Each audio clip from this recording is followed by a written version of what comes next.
It is an honor to be here today. I'm going to pass along some handouts that I brought for today that basically mirror the steps that I'm going to show you, which are, if you will, sort of the tip of the iceberg for how to conduct library research here at the university. The thing that is most important to me to share when I have privilege of being in classrooms and workshops like this is that everyone gets to see that, gee, I have my own personal librarian. I didn't know that. I saw nothing in the brochure for the university saying that I have my own personal librarian, but it's true. So before I jump right into this, we have a small enough group that I'd like to just go around the table very quickly and find out what areas of study you all are involved in. And could I start with you, please? Sure. I do PhD in special education. Special education, great, thank you. I'm in higher education. Higher ed, great. And we know, Library and Information Science. great, thank you, Jess. You're probably pretty good at research. I'm in higher ed. Great. Yeah, higher ed also. First year of the PhD program. Okay, so the idea that I had coming in was that we could potentially be drawing from other disciplines as well, but I see that we're all sort of under the umbrella of the Graduate School of Education, which makes the example that I'd like to work from today appropriate. But just to reiterate, this is going to be sort of the tip of the iceberg, and it's the way that I suggest is probably the best way to think about doing library-related research while you're here. But to reiterate that I am your guy. Whenever you need some kind of assistance, I'm going to be here for you. I'm your personal librarian. I monitor my email account at night and on the weekends, and I will get back to you. Okay? Good. If you want to see him in person, is it fourth floor? Fifth floor. Fifth floor? Fifth floor, right. So we Fifth can floor, Lockwood. always set a testimonial. We can always set up a time to talk, whether it's online, in person, flag language. What's that word for flag language? I always forget that word. Right? Whatever works best for you works for me. So what I've done is I've come up with a hypothetical research topic. Hopefully something that's kind of relevant to these proceedings. And no, we don't want to restart now. So let's say that as a research topic, we wanted to find scholarly journal articles on the topic of second language learning among university students. Seems pretty relevant, right? So how would we do that?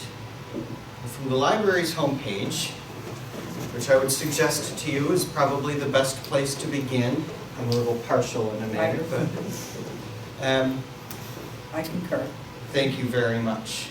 So what I'm going to do is I'm going to scroll down here to this area where it says resources by subject. Is the font large enough for people in the back to see this? Yep. Okay, great, thank you. And I'm going to click on that link, and it's going to bring up, ultimately here, this nice long alphabetical listing of all of these areas of study that we support here at UB. And I'm going to scroll down to education, because we have these nice research databases that we subscribe to that are just for you, okay? They're not these big, broad, multidisciplinary sources that are going to give you tens of thousands of results. These are targeted sources just for your research. And of course, we have a picture of your friendly neighborhood librarian here as well. So what I'm going to do here is I'm going to select this database here called Education Source. Education Source, for those who don't know, is currently the largest the world's largest education database devoted to strictly scholarly material. There are other larger databases, but this is the one I would recommend that you begin with. Now, it is my experience that very often When one gets to this point, they know the words but not the music, right? So they can get here, but then maybe not find exactly what it is that they're looking for, right? So we can enter in some key terms based on what our research topic is here, right? Second language learning, university students. But very often, we might get no results, or too few, or too many, all right? And the reason is this, okay? I'm going to get hypothetical here for a second. Let's say that I was holding up for you a can of Pepsi Cola, all right? Okay? And I asked everyone in the room what I was holding up. Some would say Pepsi. Some might say Coke.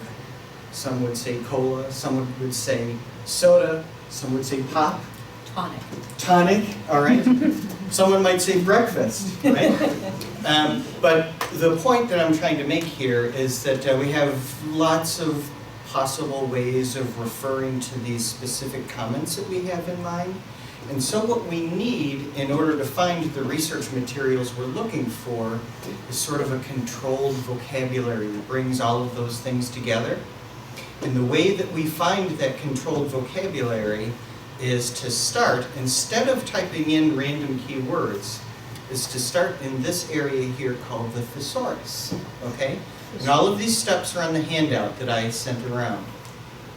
Now what I'm going to do is I'm going to ask the database what I should be using for terms like second language learning, okay? And if you can see, it actually has a suggestion for us. It would prefer for us to use the term second language acquisition. Great. So I'm going to put a check mark next to that box and hit that add button. And now look at what's happening up at the top of the screen here. All right? There are no humans who I am familiar with who would have commenced their search on this research topic by typing in capital D and then in quotes second language acquisition, right? So this is us using that sort of controlled vocabulary.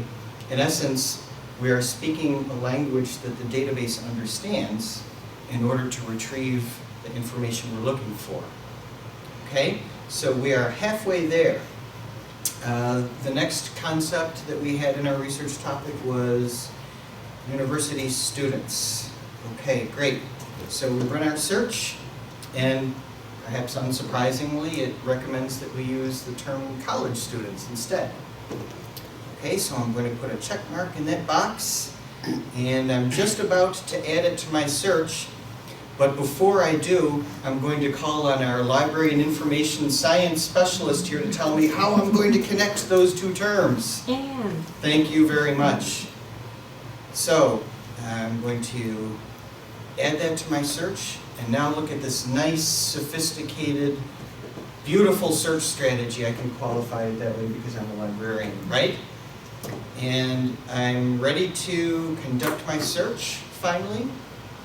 And there's the results that I'm looking for, okay? If you look at those titles, you'll see that they're highly targeted, highly focused on exactly what your research topic is, because you sort of leveraged the power of that controlled vocabulary, okay? Now, there are ways of narrowing the search from here, okay? So 114, that's a lot. In most instances, your professors are going to require that, unless you're doing some kind of historical foundational research, in most instances, your professors are going to want you to use the most currently published research, okay? And in most instances, your professors are going to ask that you find scholarly, refereed, peer-reviewed, academic journal literature. These are all rather synonymous terms, okay? So in databases like this, if we scroll down a little bit, we can narrow down to just the scholarly stuff, okay? And, let's get down a little bit here, we can narrow down to, oh, let's say, last the last 5 years of publication. And, oh great, it gets us down to 50, okay? Much more manageable. One of the things that you will encounter when you're searching in databases like this is you'll see that a number of the sources are going to be available full text. Full text you'll see is PDF or HTML full text indications. However, there will be instances like number 7 here, this Taiwanese college students article, in which there's really nothing there that suggests to you that the full article is available, okay? When this happens, I would highly recommend that you avoid being duped into this business here of checking to see if the UB libraries own this item. Unless, of course, you have a large bottle of ibuprofen next to your computer workstation because it's a headache, okay? So I'm going to show you a little trick that will make things a lot easier for you.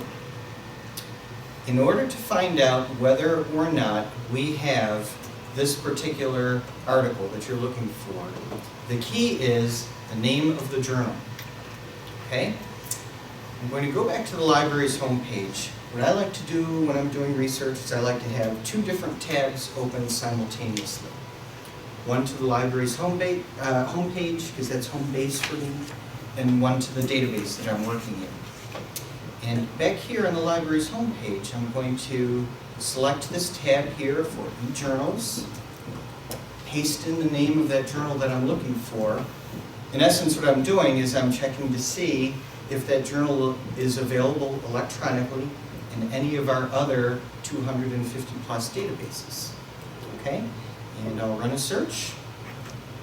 And if it is available, it will say, sure enough, and it will give you a link to where you need to go and away you go. It will also provide you with a date range. So it might be available from, let's say, 1996 through the present, okay? In this instance, the reason we selected this one, it's not available electronically, okay? And when that happens, we don't give up, we don't change our research topic, right? There's still one more step that we can go through to try to find that article that we're looking for. And it's a very successful strategy. Go back to the library's homepage, and I'm going to scroll down a little bit to the same area where we started. And I'm going to click on this funny sounding thing here called Delivery Plus, okay? Now in the old days, the libraries had this service we called interlibrary loan, right?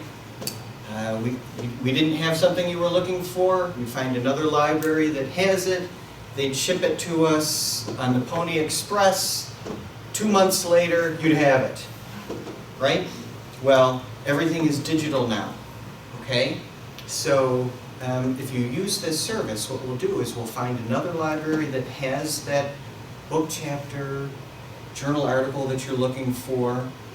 We'll automatically distribute your request to this network of thousands of libraries who we collaborate with. Someone will latch onto that request, digitize the article for you, ship it to us electronically. We redirect to your email account. Turnaround time is often just a day or so. It's an awesome service. And it's free, so take full advantage. Okay? There's one other thing that I wanted to show you, because I think we're getting close.